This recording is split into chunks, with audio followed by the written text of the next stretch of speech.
Hi, ma'am. First question, ma'am. Uy. Yes, oo. Meron na. Meron na. Okay, nagpapasalamat po kami sa ating Senate of the Philippines sa kanilang pag-accommodate and sa kanilang actions sa aming Office of the Vice President budget. Ma'am, bakit dito sa Senate dumalo po kayo pero sa Kamara hindi? What made you decide na dadalo kayo sa budget deadlines ng Senate? Nandun ako sa plenary, Kamara, sa plenary. Yes, oo. Hindi na kami umattend doon sa plenary kasi alam naman namin na paulit-ulit lang din yung mga tanong nila unrelated to the submitted budget of the Office of the Vice President. So,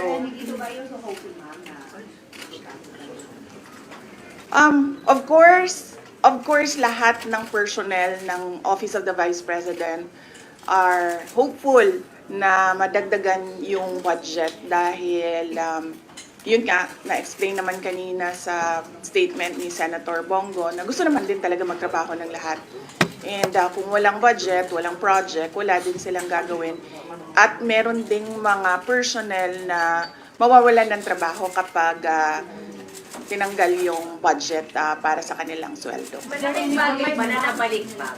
Malaking bagay po sa OVP na nabalik yung budget ninyo? Or mababalik?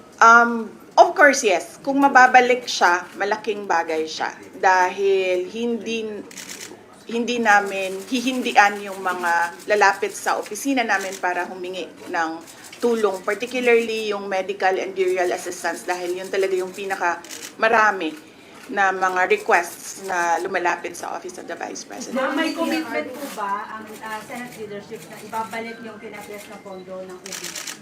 Wala silang commitment, but sinabi nila pag-uusapan. So open kayo, ma'am? Yung 1.3 billion pesos or kahit a fraction of that lang po yung maibalik? O buo kung kailangan? Buo po ba dapat? Wala na akong wish sa budget. Sinabi ko na nga noong nandun kami sa House of Representatives na kung ano yung pleasure ng Congress, both House of Representatives and Senate, yun na yung masusunod. As I said, they have the power of the purse. So kami, susunod lang kami kung ano yung bibigyan na budget. Pero kung ano man yung maiwan, kung meron mang maiwan, tutuloy pa rin kami sa kung ano yung ipagkasya namin na mga pwedeng serbisyo doon sa ibibigay na budget. If hindi mabalik, may mawawalan po ba ng trabaho sa OVP, ma'am? Yes, oo. Meron kasi kaming mga OVP personnel na yung charges nila, nakita namin na natanggal.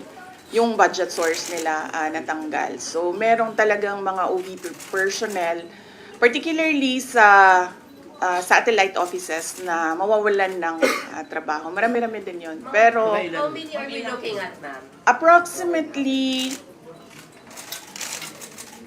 approximate lang ito sa akin, 200 kasi hindi ko na maalala yung exact number. 200 contract of service personnel. So, karamihan sa mga satellite offices. Meron din dito dahil malaki din yung operations ng National Capital Region or Central Office that we call OVP dito sa NCR. So just in case, pwedeng i-close yung ibang satellite offices, ma'am, kung hindi na ibabalik yung budget? Yes, ma'am. The closure of satellite offices is a possibility depending on the budget that we get in the GAA. Anong ginagawa ng satellite offices?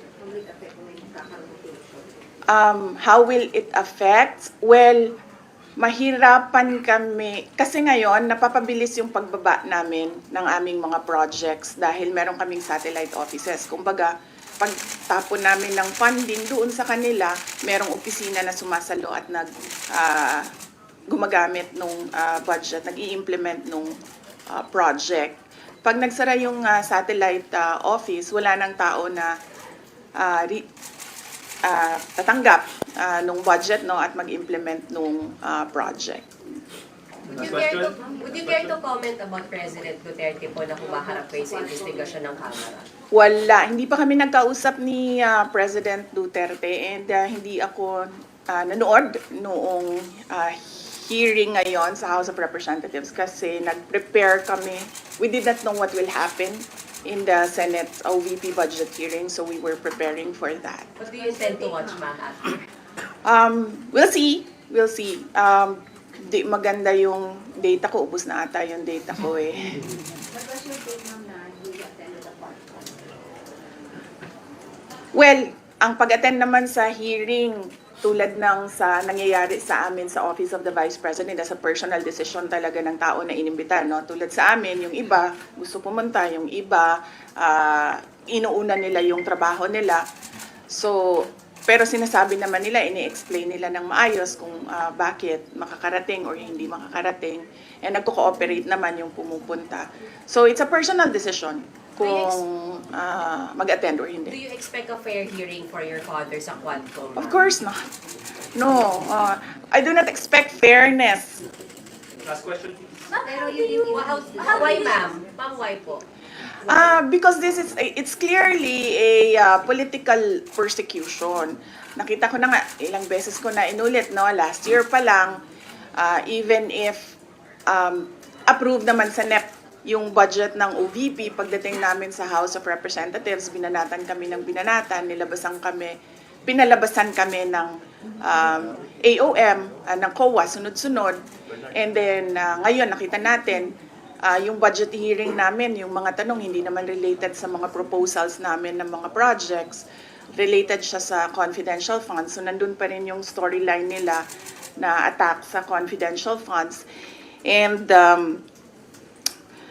so yun nga, nakita naman natin na pag slash ng budget ng Office of the Vice President.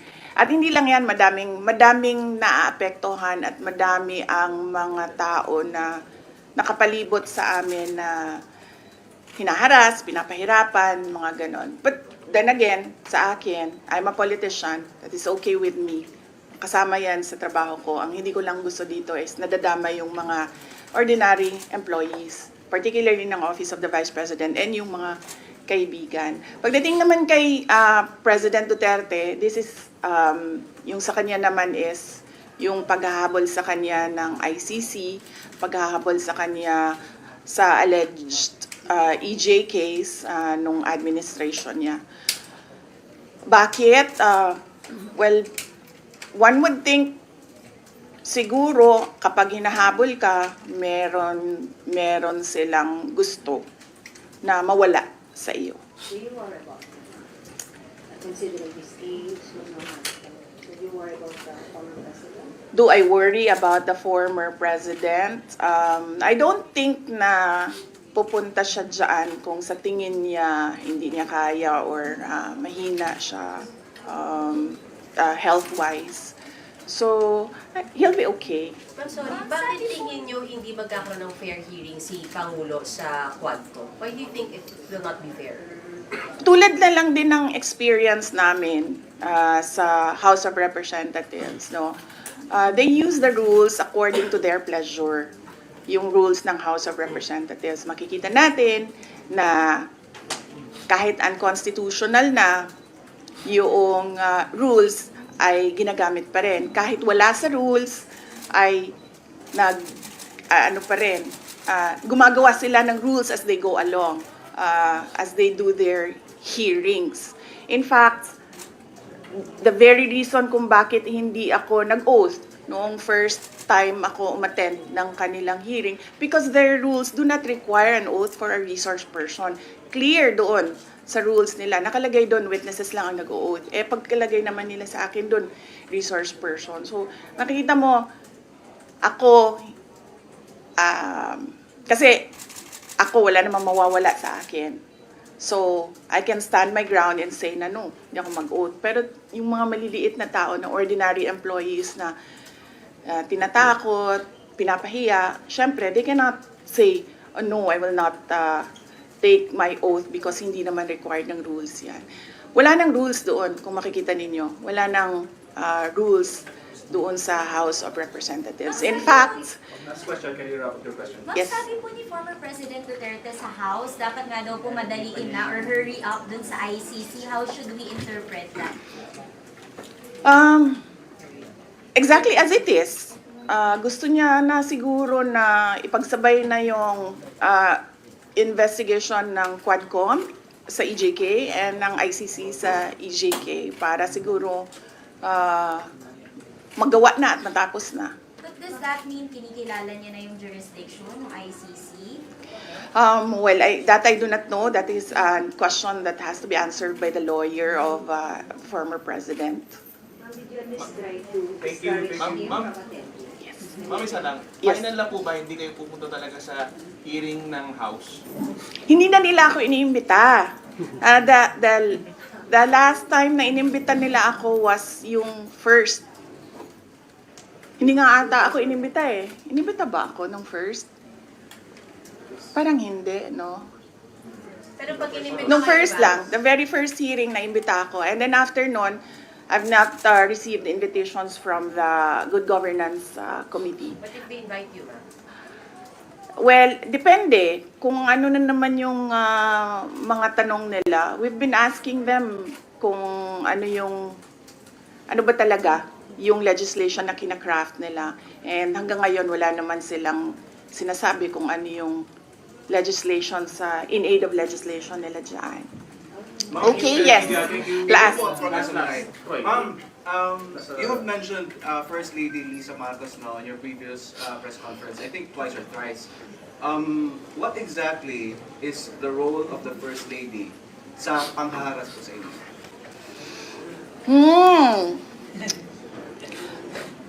Pwedeng, sabi ni JC, sit down daw. Thank you. Magandang hapon. Thank you, Senator Media. Thank you.